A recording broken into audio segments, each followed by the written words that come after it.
It is Friday. Well, it must be time for our live stream coming to you from the Huckabee Theater in Hendersonville, Tennessee, just outside of Nashville. We'll be taping our show this weekend. It's going to be a wonderful show. Some terrific guests, including Senator Roger Marshall of Kansas. One of my very favorites, Rich Little, will be back with us. I think he's been here more than any other guest we've ever had. He's always fun, entertaining, and a wonderful human being. We have Point of Grace, who will be our musical guest, and we have Jose Hernandez, a real-life astronaut whose story is depicted in a new film we'll be talking about this weekend, and it's just fantastic. Pam Case is with me. She is senior producer for The Huckabee Show, joins me here on the live stream as she does each Friday.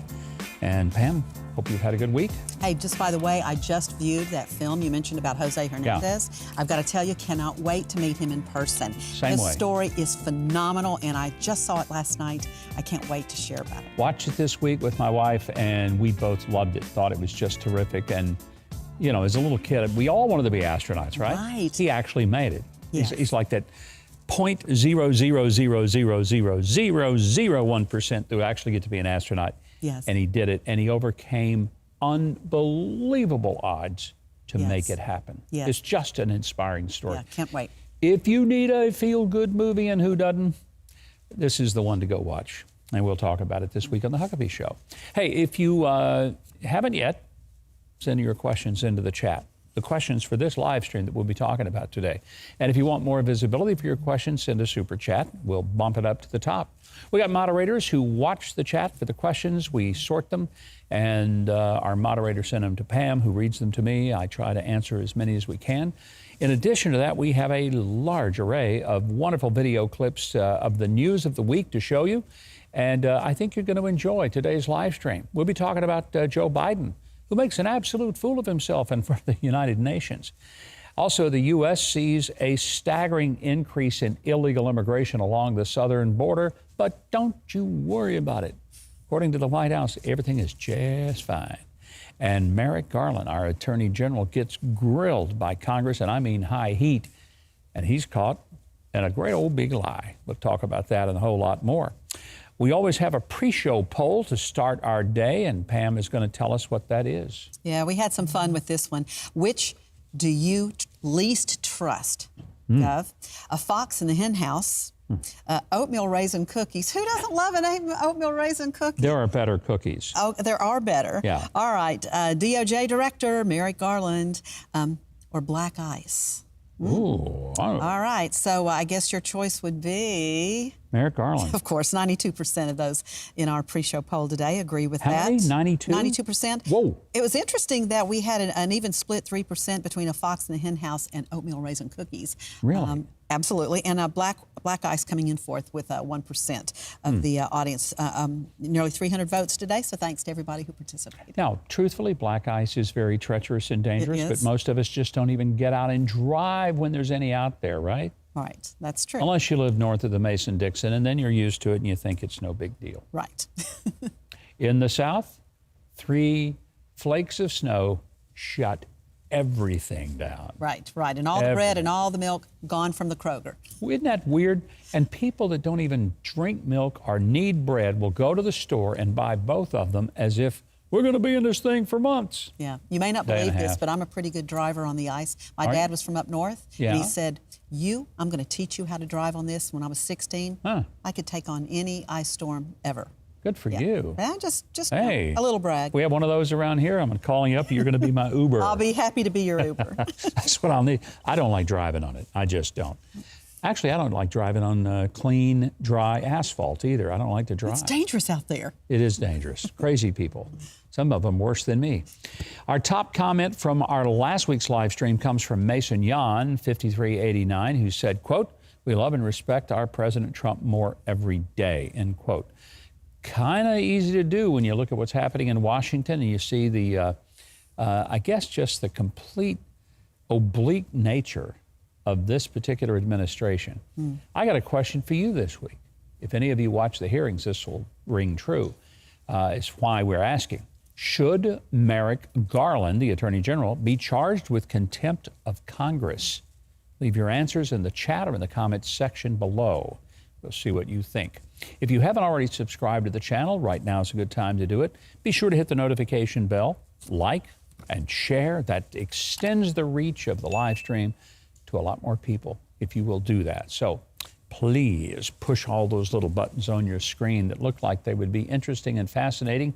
And if you do that, we will give you more cowbell. How many people know that skit from Saturday Night Live? That's a great one. One of the best ever, Will Ferrell. Classic. And the funny thing is, all the other people were trying so hard to stay in character and not bust out laughing, and they couldn't do it because he had them. Well, between Will Ferrell and Christopher Walken, they played their roles in such deadpan that that's what made it so funny. Yeah. Has nothing to do with the live stream. Nothing. Zero. Nothing. We're going to get to that right now. First up, some of the foibles of Joe Biden this week include, first of all, he has a meeting and hosts the Brazilian president, but when he finishes his comments, he's supposed to shake hands with him. He forgets and just wanders off the stage. I want you to watch carefully, though. Watch the Brazilian president, who is clearly offended that he's just been snubbed by the president, and he just throws up his hand as he walks the opposite direction. Watch this. It's amazing.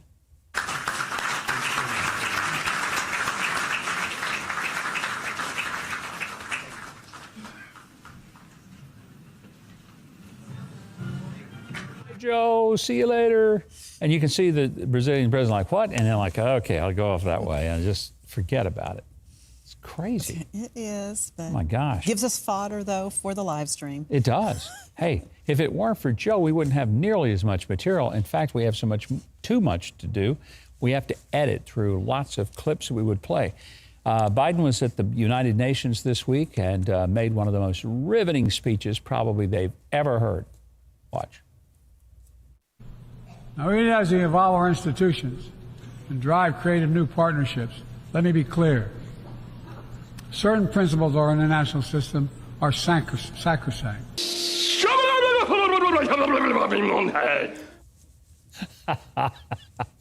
I mean, what better clip could we cut to than Jim Carrey in Liar, Liar? But that is basically, when Joe started speaking, and then he always, somewhere in his sentence says, let me be clear.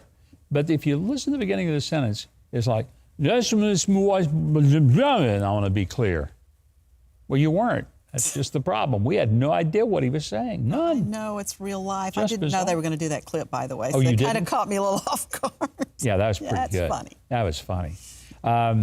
So another time he is speaking, and again, it's like you remember those old 45 and 33 and a third LP albums? Of course you do. Of course. And sometimes the groove would get a scratch on it and it would stick and it would just go over and over and over the same thing. I think Joe had a scratch in the groove this week. And together with 29 other partners, and their partners, we're committed to help Ukraine build a force capable of ensuring Ukraine's long-term security. You look at those cabinet members sitting around the table and you're watching their faces and it's like, is this really happening? And I'm sitting here and he's the chief executive and I work for him. And you almost can see in their faces, they're like, oh my gosh. Yeah, it's the head nod. You know, like, help the boy, help the boy. Because desperately he needs it. It's just tragic. Okay, we have a crisis at the border. I think most everybody understands it. If you see any video, you see 10,000 people a day coming across the border, sometimes more. We're talking millions, not thousands, millions of people who have now entered our border, our country, illegally since Joe Biden has taken office. He just announced we're going to give basically work permits to 475,000 Venezuelans. We don't know who they are. We don't know, are they terrorists? Do they have diseases? We have no idea. We're just going to, come on in, go to work. It's fine. If you're an American citizen, you don't get to go to a job that easily. It's just not like that. Right. I'm amazed. But the White House says we don't have a problem. Now, first of all, I want to show you just a little video clip. This is just video to show. You'll see some of these folks streaming in. This is a massive, go ahead and roll the tape, because I don't think there's any audio on this first one here, where you see these masses of people.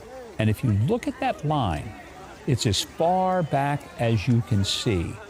Thousands and thousands and thousands of people just coming right in. Not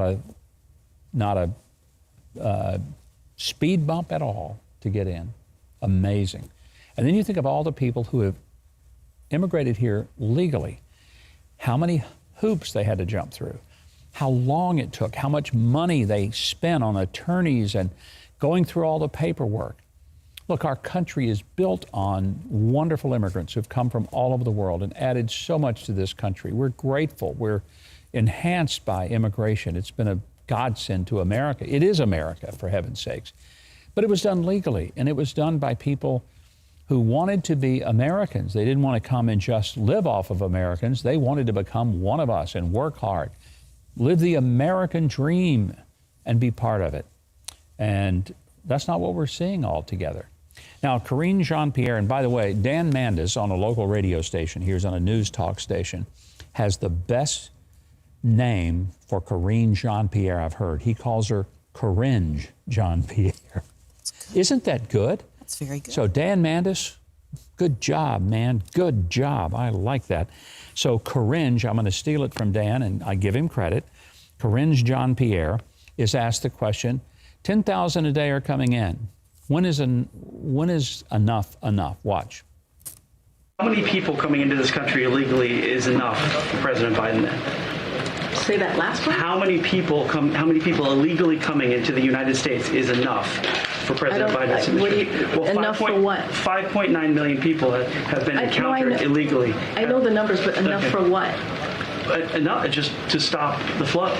As I mentioned, this is a problem that's been around for some time now, for decades, a broken system. Problem has been around this long, this bad. It just hasn't. Not even under Obama was it this crazy and uncontrolled. And it was bad enough then, but nothing like this. We've never had a problem. And she's lying when she says it's been like this for decades. No, it hasn't.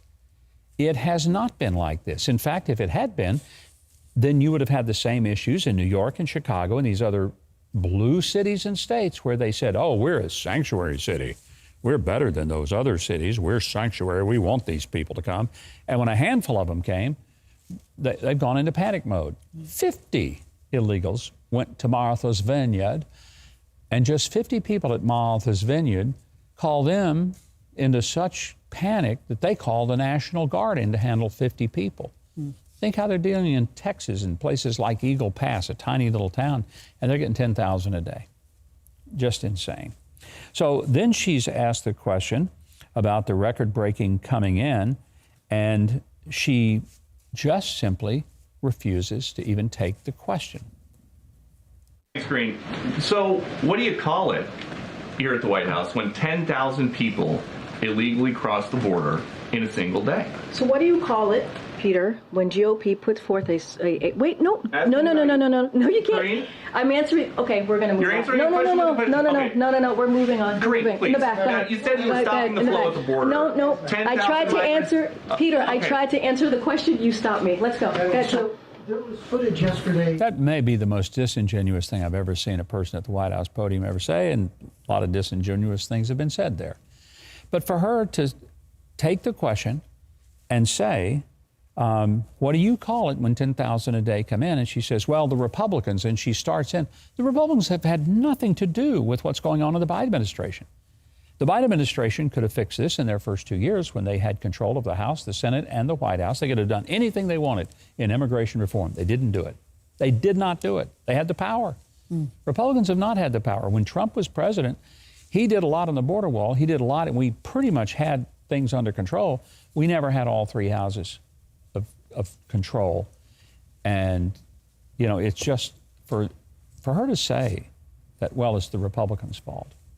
That's the default position at the White House, and it's utterly disingenuous and untrue.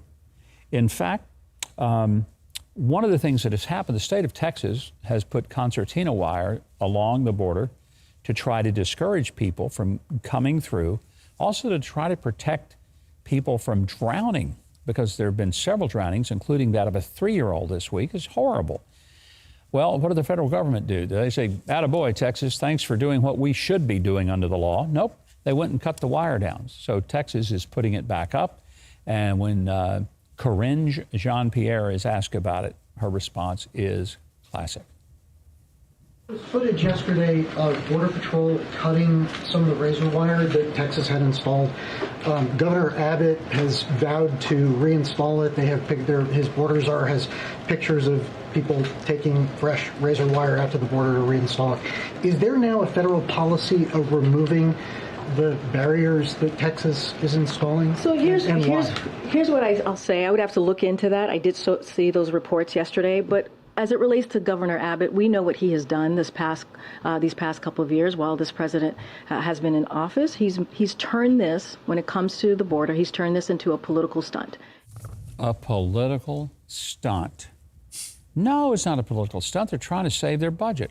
Here's what I hope maybe Governor Abbott will do.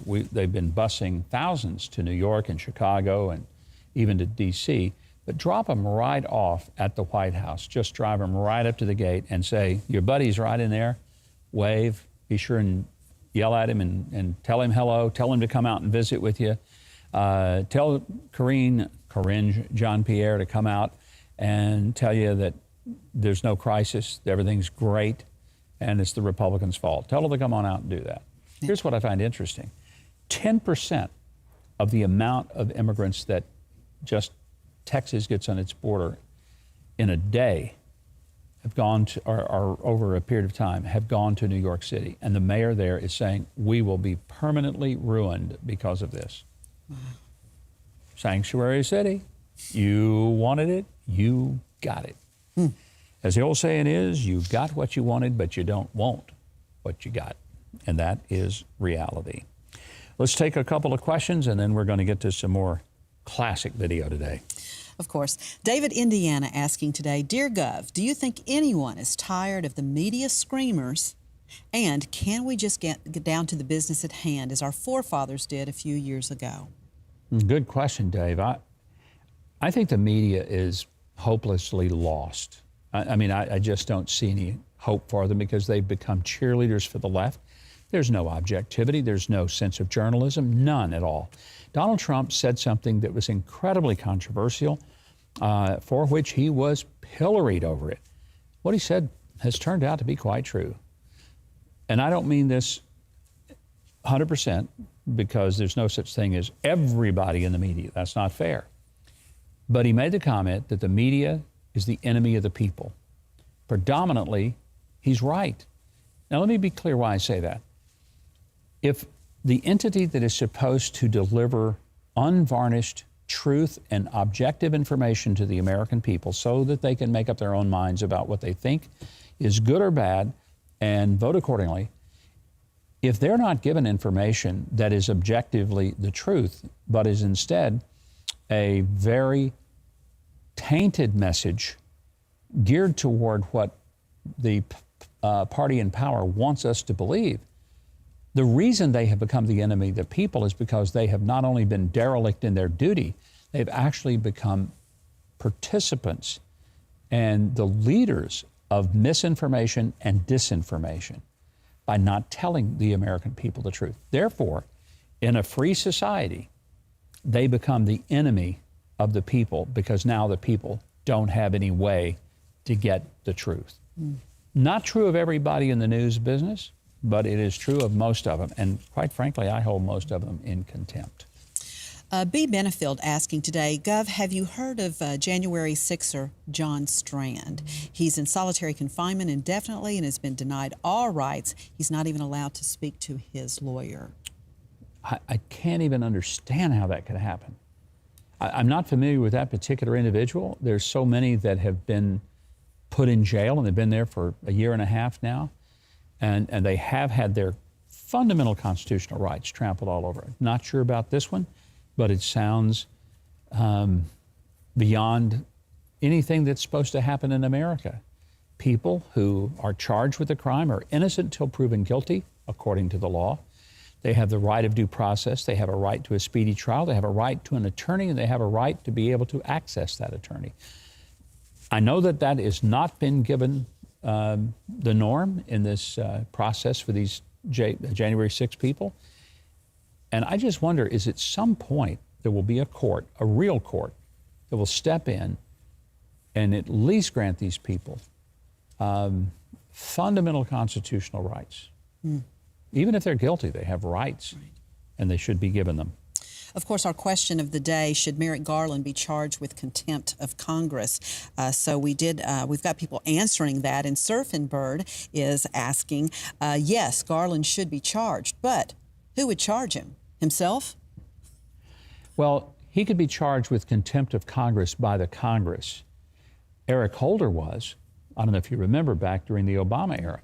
Eric Holder was actually, they voted to hold him in contempt of Congress. Now, what became of that? Nothing. Because in order for it to happen, it goes then to the DOJ for prosecution. And of course, they conveniently dismissed it. Same thing would happen with Merrick Garland. And Surfing Bird is 100% correct. It would only maybe put a stink on him, but it wouldn't keep him from holding office. What kind of penalty No. comes with that? Zero? Unless there is a honest Department of Justice that would decide that, yes, he did act contemptuously of Congress. That's not going to happen. It just isn't. One more, and then we're going to go to some video. Okay, sure. Referring to the illegal immigrants, by the way, RBG is asking, what jobs are they going to take? They'll take pretty much any job they can get. And, you know, there are some jobs people don't want to do, and immigrants often pick those up. Here's the tragedy, is that legal immigrants are going to be fighting for the same jobs that will be taken by illegal. If you're an illegal immigrant, you will work for less money than a legal person will, because if you're illegal, you might be paid under the table, which means your employer isn't paying payroll tax for you. Anybody that's ever hired, you know, this is what I'm amazed how many people don't understand this. If I hire people, I got people that work for me, I got to pay the employer's portion of the payroll tax, and they have to pay the employee's portion. If a person is illegal, you pay them under the table. You don't pay the payroll tax, neither does the employee. So making less money, they take home as much as a legal worker would. And as an employer, you get a bonus, a financial benefit for hiring an illegal. Now, I would never do that because, first of all, it's not right. Second, if I got caught, I'd go to prison. I know I would. But it's just not right. But there are people who will hire illegals day after day after day because they figure chances of getting caught, especially in this administration, zero. Right. Tragic. That's what's going on. We talked about the Merrick Garland hearing this week. I want to get to this. During the hearing with the House committee, he says he's not the president's lawyer. Our job is not to do what is politically convenient. Our job is not to take orders from the president, from Congress, or from anyone else about who or what to criminally investigate. As the president himself has said, and I reaffirm today, I am not the president's lawyer. I will add, I am not Congress's prosecutor. The Justice Department works for the American people. Our job is to follow the facts and the law, and that is what we do.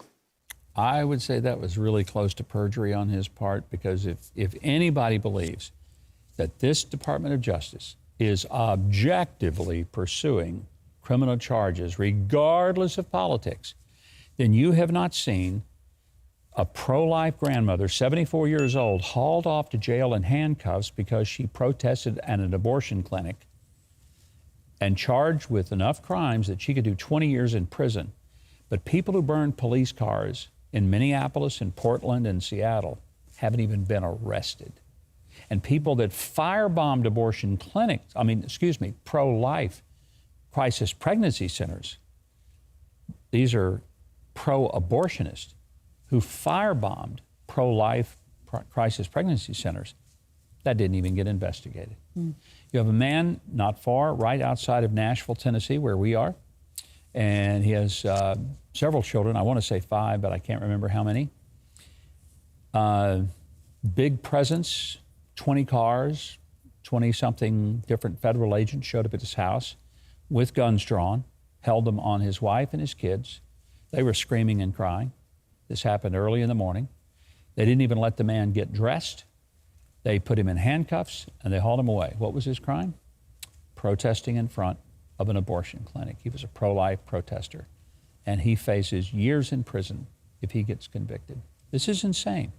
So for him to sit there and say, oh, we don't play favorites at all, I ain't buying it. And people who look at things like this, there's no way that they think that that's exactly right.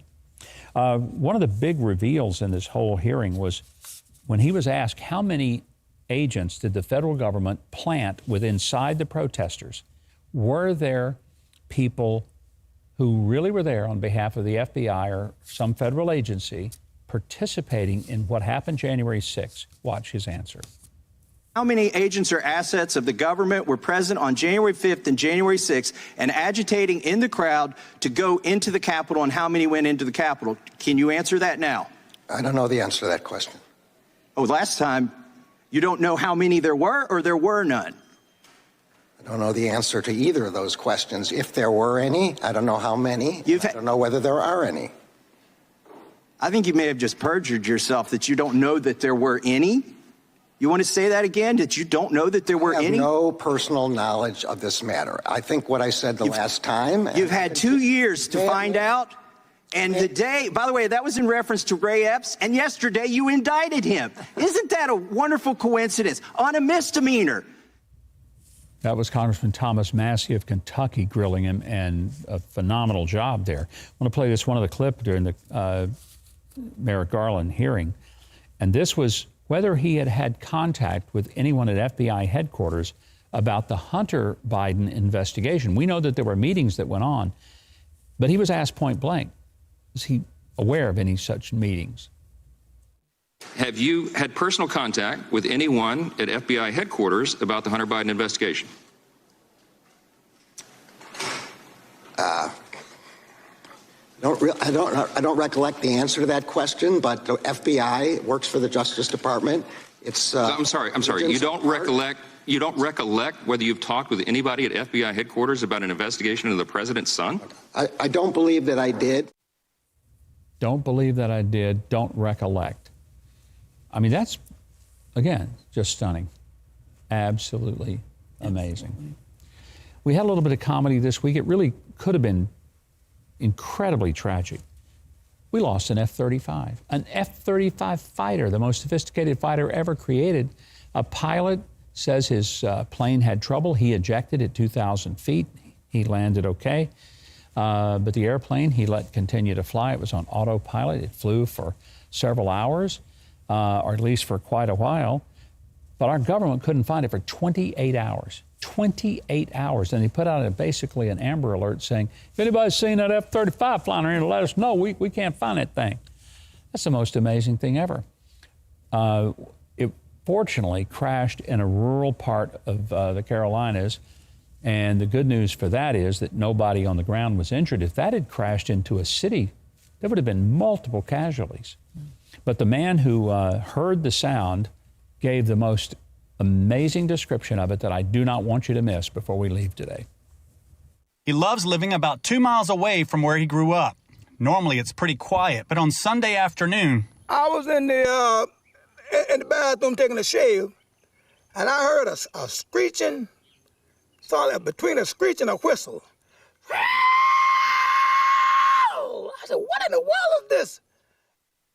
I love it. Give him a movie contract. I mean, absolutely. You know, he could do animation.